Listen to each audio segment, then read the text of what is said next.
ቀጥታ የሚመትቱብህና በመቀኝነት የሚነሱት ውስጣቸው የዛሩ መንፈስ ስላለ ክፋት ካላከናወኑ አይረኩም።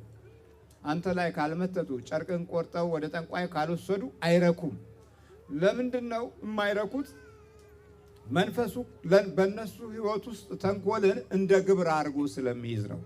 ግብር ነው ያ ራሱ። ምቀኝነት ግብር ነው። ክፋት ግብር ነው። እንዲህ ካደረጉለት ሰውነታቸውን ወይም ጤናቸውን አያማቸውም፣ አይነካቸውም። እድላቸውንም ከፈት ያደርጋል። ለምንድነው የሚከፍተው? ግብር ነዋ። እዚህ አንድ ነገር ካልገበሩ ያንተን ህይወት ለተንኮልና ለግፍ ስራ ካላዋሉት እነሱ አይቀናቸውም። ስለዚህ በቀጥታ ያንተ ህይወት ላይ አደጋ ይሰነዝራሉ ማለት ነው። የዛር ልጆች ይሄንን ያደርጋሉ። እየሰማችሁ ነው? እስቲ ካጠገባችሁ ዝም በሉ በሏቸው። የሚጫጫሁትን ዝም በሉ። ሌላው ደግሞ ይሄ የዛር መንፈስ አመልና ሱስ ለየት የሚያደርገው መብላት ነው። መብላት ዝም ብሎ መጠቅጠቅ፣ መብላት የተስማማ ይመስልሃል፣ ግን የሚበላው ዛሩ ነው። ስለዚህ ጨጓራ የሚፈጭ ይመስልሃል፣ የሚፈጨው መንፈሱ ነው። ከውስጥ ስላለ መብላት፣ መጠጣት፣ ቁማር ማጫወት፣ ገንዘብ ማባከን፣ ገበያ ወጣችሁ በሰላም አለመመለስ፣ ገንዘቡን ጨርሳችሁ መመለስ፣ ቡራቡሬ ጨርቅ መግዛት፣ ቀያይ ምናምን ደም የሚመስል ነገር መግዛት፣ ቀይ መውደድ ወይም ደግሞ የተለየ ጥለት ያለው አካልን ሄዶ መግዛት ወይም ቀለሙ በጣም የደመቀ ነገርን መግዛት፣ እነዚህ የመሳሰሉት አለፈቃዳችሁ የዛሩ መንፈስ የሚያከናውነው ተግባር ነው። ይህ ወገን ታዲያ ከጾምና ከጸሎት በቀር አይወጣም። ወንዶችም ከሆኑ የበለጠ የሚፈትናቸው መንገዶች አሉት።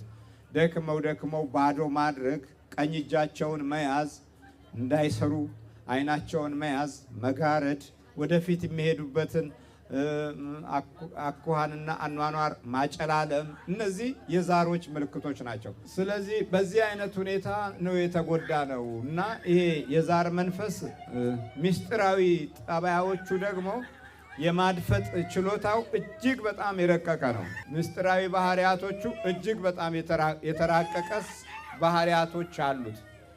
የመደበቅ ዋና መስመሩ ትከሻህና ግራና ቀኝ ትከሻህን ቢሆንም ግን ልብ ውስጥ ይደበቃል። ልብ ላይ ቁጭልና ልብህን ይበታትነዋል። አንዳንድ ጊዜ የተለያዩ ፍርሃቶች በውስጥህ እንዲነግሱ ያደርጋል። ለምሳሌ ሰው በዚህ በኩል የቆመ ይመስልሃል። እንዲህ ስትል ምንም ሰው የለም። በጆሮ ያሾኮሹካል። ሲያሾኮሹክ አይገባህም። የሆነ በርሜል የሆነ ትልቅ ነገር የወደቀ ያስመስላል። ከሰማይ መብረቅ የወረደ ያስመስልብሃል። ቤት ውስጥ ደግሞ ይደበድባል፣ መዝጊያ ይመታል፣ ቆርቆሮ ያንኳኳል፣ ቤት ውስጥ ውሃ እንደሚፈስ አድርጎ ያሰማል።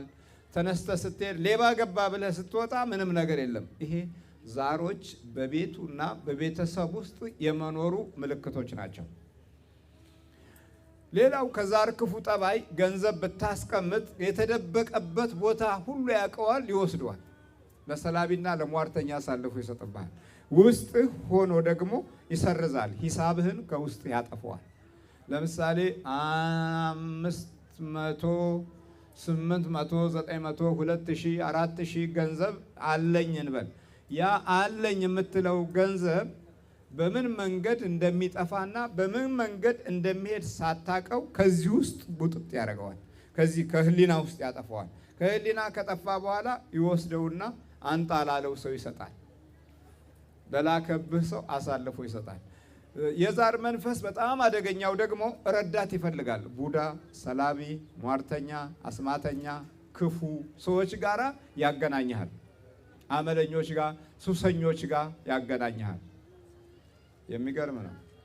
አይገርምም? ደህና ሰው ጋር እንዳትገናኝ ነው የሚጠነቀቀው። በጣም ጥንቃቄ ያደርጋል።